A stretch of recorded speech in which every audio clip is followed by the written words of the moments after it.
இந்த வீடியோவை உங்களுக்கு வழங்குவோர் மாலை முரசு செய்திகள் தொலைக்காட்சியின் படிப்போம் ஜெயிப்போம் உயர்கல்வியை தேர்ந்தெடுப்பதில் உள்ள சந்தேகங்களை தீர்க்கும் நிகழ்ச்சி தினமும் மாலை 5 மணிக்கு.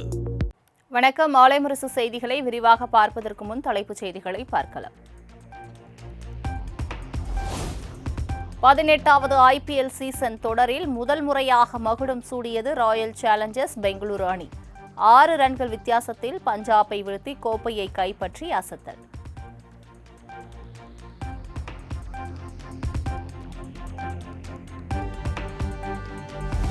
பதினெட்டு ஆண்டுகால கனவை நனவாக்கி கோப்பையை தன் வசப்படுத்தியது ராயல் சேலஞ்சர்ஸ் பெங்களூரு. உற்சாக வெள்ளத்தில் மிதந்து வெற்றியை கொண்டாடி தீர்த்த RCB ரசிகர்கள்.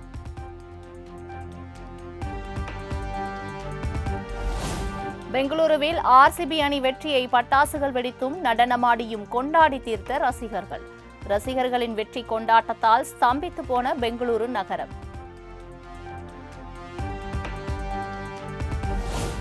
பஞ்சாப் கிங்ஸ் அணியின் 18 ஆண்டுகால IPL கோப்பை கனவு தகர்ந்தது. தோல்வியை தாங்க முடியாமல் தளர்ந்து போன பஞ்சாப் அணி ரசிகர்கள்.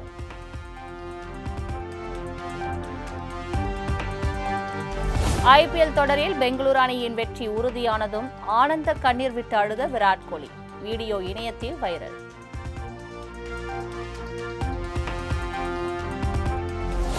RCB வெற்றிக்கு பின் மைதானத்திற்குள் விராட் கோலியை கட்டி அணைத்து முத்தமிட்ட அனுஷ்கா சர்மா.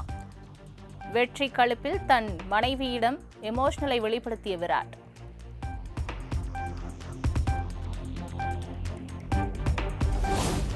IPL தொடரில் தான் விளையாட போகும் கடைசி நாள் வரை பெங்களூருக்காக மட்டும்தான் விளையாடுவேன். இன்று நான் ஒரு குழந்தையைப் போல நிம்மதியாக தூங்குவேன் எனவும் விராட் கோலி பேட்டி.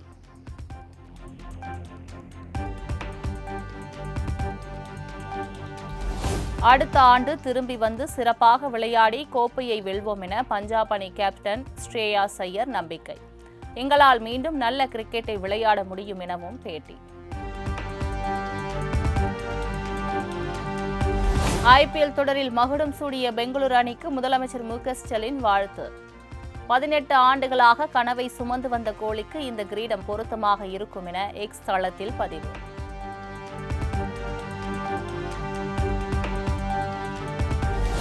முதல் முறையாக கோப்பையை கைப்பற்றி பெங்களூரு அணிக்கு கர்நாடக மாநில முதலமைச்சர் சித்தராமையா வாழ்த்து. இந்த வெற்றியானது கர்நாடகாவின் பெருமையை கொழுந்துவிட்டு எரிய செய்துள்ளதாக நிகழ்ச்சி.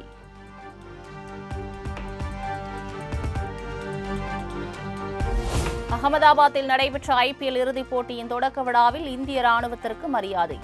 ஆபரேஷன் சிந்தூர் வெற்றியை கொண்டாடும் வகையில் மூவர்ண கொடி வண்ணத்தை வானில் சாகசம் நிகழ்த்திய இந்திய விமானப்படை.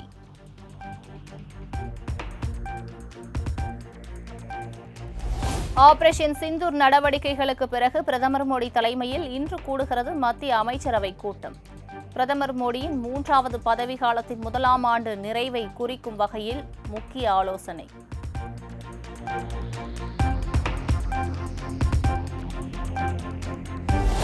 சென்னையில் எடப்பாடி பழனிசாமி தலைமையில் இன்று கூடுகிறது அதிமுக MLA-க்கள் கூட்டம். 2026 சட்டப்பேரவை தேர்தலுக்கு தயாராவது குறித்து விவாதிக்கப்பட உள்ளதாக தகவல்.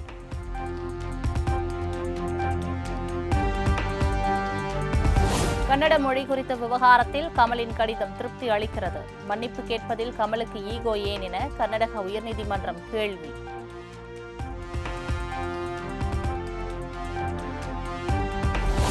கன்னட மொழியை சிறுமைப்படுத்தி அம்மாநில மக்களை புண்படுத்தும் நோக்கம் இல்லை. தனது பேச்சு தவறாக புரிந்து கொள்ளப்பட்டது வருத்தம் அளிக்கிறது என கர்நாடக பிலிம் சாம்பருக்கு கமலஹாசன் விளக்க கடிதம்.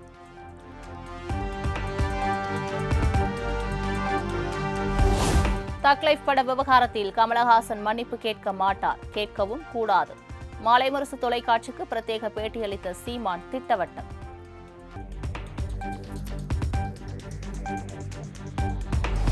கர்நாடகாவில் நாளை தக் லைஃப் திரைப்படம் ரிலீஸ் இல்லை.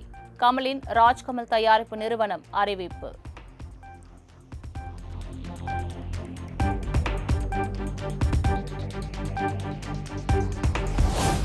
தக் லைஃப் பட விவகாரம் தொடர்பாக கர்நாடக திரைப்பட சம்மேளனத்திற்கு தமிழ்நாடு நடப்பு தயாரிப்பாளர் சங்கம் கடிதம்.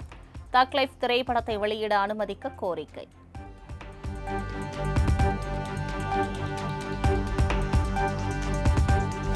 நீட் தேர்வு மையத்தில் மின்தடையால் எந்த பாதிப்பும் ஏற்படாததால் மறு தேர்வு நடத்த முடியாது. சென்னை உயர்நீதிமன்றத்தில் மத்திய அரசு திட்டவட்டம்.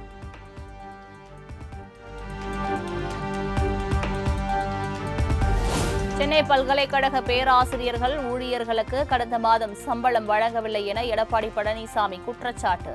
160 அரசு கல்லூரிகளில் 8000த்திற்கும் மேற்பட்ட உதவி பேராசிரியர் பணியிடங்கள் காலியாக உள்ளதாகவும் விமர்சனம்.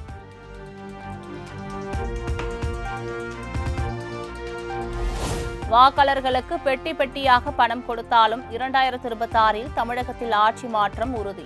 திமுக குறித்த விஜய் விமர்சனத்தை சுட்டிக்காட்டி பாஜக மாநில தலைவர் நயினார் நாகேந்திரன் பேட்டி.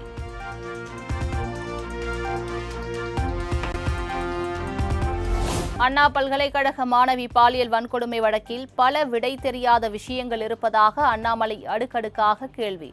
டிசம்பர் 24ஆம் தேதி ஏதோ ஒரு மர்மம் நடந்துள்ளதாகவும் இதில்தான் அந்த சார் ஒளிந்துள்ளார் எனவும் வீடியோ வெளியீடு.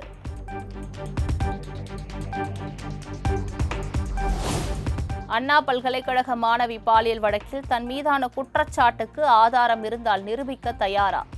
அண்ணாமலைக்கு அமைச்சர் மா சுப்பிரமணியன் சவால். பல்கலைக்கழக துணைவேந்தர்கள் நியமன அதிகாரம் தொடர்பான விவகாரத்தில் உச்சநீதிமன்றத்தில் தமிழக அரசு மேல்முறையீடு.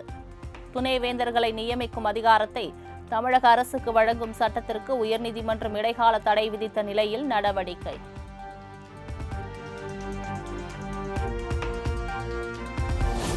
இன்று முதல் +2 விடைத்தாள் நகலை இணையதளத்தில் பதிவிறக்கம் செய்து கொள்ள ஏற்பாடு.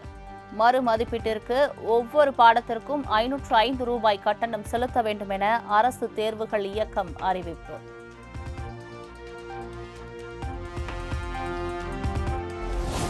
சென்னையில் கிண்டி, எழும்பூர், ஆயிரம்விளக்கு, முகலிவாக்கம் உள்ளிட்ட பல்வேறு பகுதிகளில் இரவில் பரவலாக மழை.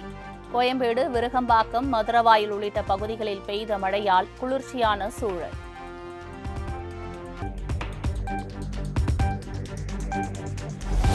தமிழகத்தில் நேற்று சென்னை மீனம்பாக்கம், மதுரை, தூத்துக்குடி உள்ளிட்ட 8 இடங்களில் சதமடித்த வெயில். அதிகபட்சமாக மதுரையில் 103.28 டிகிரி ஃபாரன்ஹீட் வெப்பம் பதிவு.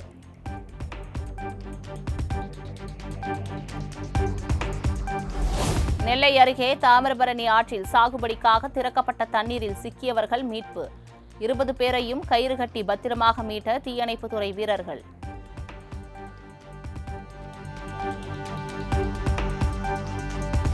வெளிநாட்டிலிருந்து விமானத்தில் திருச்சிக்கு கடத்தி வரப்பட்ட 10 கோடி ரூபாய் கஞ்சா பறிமுதல்.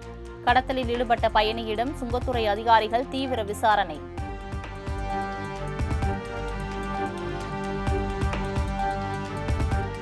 ராமேஸ்வரம் ராமநாத சுவாமி கோவிலில் ராமலிங்க பிரதிஷ்டையொட்டி இன்று கோயில் நடை அடைப்பு.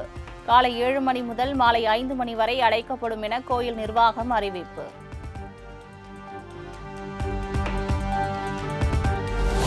ஆலங்குடி அருகே மணிவர்ண மலை மாரியம்மன் கோயில் மஞ்சள் விளையாட்டு விழா கோலாகலம். மேளதாளங்கள் முழங்க ஒருவருக்கொருவர் மஞ்சள் நீரை தெளித்து உற்சாகம்.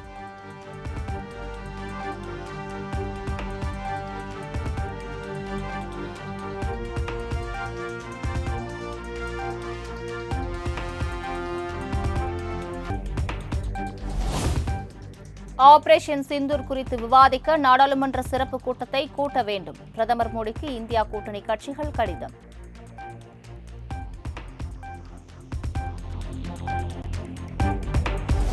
பாகிஸ்தான் கராச்சியில் நில அதிர்வை பயன்படுத்தி 200க்கும் மேற்பட்ட சிறை கைதிகள் தப்பியோட்டம். சிறை வளாகத்தில் குழுமி இருக்க அனுமதித்த போது துப்பாக்கி முனையில் காவலர்களை மிரட்டி எஸ்கேப்.